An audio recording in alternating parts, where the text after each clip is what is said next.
Oki bilang, aku bilang suruh transfer hari ini karena Niki mau speak up hari ini. Jangan nego, udah aku bilang.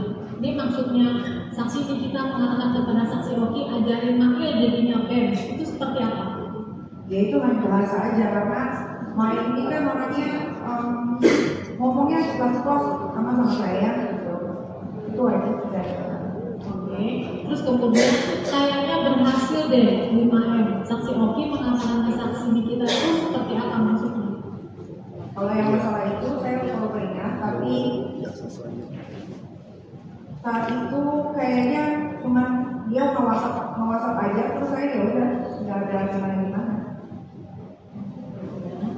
Terus kemudian lanjut di tanggal 14 juga di jam 3 sore masih kita melakukan WhatsApp dengan Oki. Dia 4 liter ya jadinya BEMS, ada emoticon love. Akhirnya aku bisa bayar sisa KPR-ku. Terima kasih jadinya BEMS.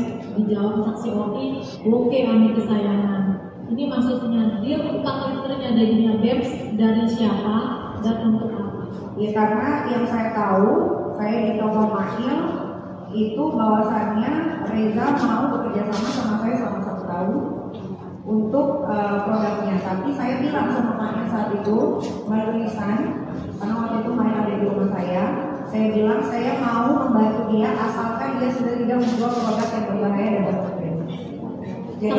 Jadi setelah uang itu diberikan, memang saya tidak pernah melakukan apapun live di Instagram, tidak pernah live di TikTok, tidak pernah untuk membahas produk dia yang sama dari lain. Saksi masih ingat kapan saksi Ismail mengatakan kepada saksi, terdakwa Ismail mengatakan kepada saksi terkait kerjasama. Iya, masih ingat di bulan Oktober, saya lupa tanggalnya tanggal 14 atau tanggal berapa. Oktober atau November? November tanggal berapa saya lupa. Kerjasamanya dimulai November. Katanya kerjasama seperti itu. Kerjasama iya karena waktu itu kan Maya kan sering ikut saya open, memang saya buka aja dia. Dia memberikan saya handphonenya dan memperlihatkan bahwasanya Reza mengirimkan WhatsApp ke Maya. Reza bilang Maya ingetin ya sebelum 1 tahun mau perpanjang. Dan Maya ngomong ke saya juga ngomongnya kayak soal kerjaan endorse, tidak ada yang lain. Terus Maya ngomong itu gimana? Kerjasamanya itu seperti apa? Gimana? Ya dia bilang, "Cok ini Reza telepon dulu gitu kan, ngapain mau silaturahmi? Gak mau." Gitu ya udah akhirnya nggak tahu apa komunikasinya Maya dengan Reza apa, saya tidak tahu. Intinya Maya bilang, "Ya kak ini udah tidak kak, tapi lu nanti bantuin dia untuk nge-review yang baik-baik." Lalu saya bilang ke Maya, "Enggak, tunggu dia jual skincare-nya dibagusin dulu sampai nggak overklaim dan tidak berbahaya, baru saya mau membantu dia melalui sosial media yang saya punya."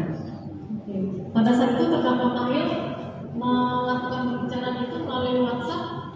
Waktu itu ada di telepon juga dan ada waktu itu ketemu juga karena waktu itu mana ikut saya off air kalau nggak salah. Tapi saksi kita pernah berkomunikasi dengan saksi dokter Reza? Saya tidak pernah berkomunikasi dengan Reza. Tidak pernah berkomunikasi dengan Reza. Di pemeriksaan saksi Reza yang lalu dikatakan bahwa saksi kita pernah mengisi kegiatan acara di rumah saksi dokter Itu Reza. tahun 2000 berapa Bu? Itu saya punya program TV di Trans TV namanya Nikita Kepo, program saya yang dibikin sama Trans TV. Dan dia jadi bintang tamunya saat itu. Jadi saya tidak tahu produser itu manggil bintang tamu siapa, saya nggak tahu. Karena saya sebagai bos, jadi saya mau kalau kata produser besok bintang tamunya si A ya profesional saja. Tapi untuk secara pribadi komunikasi itu tidak pernah.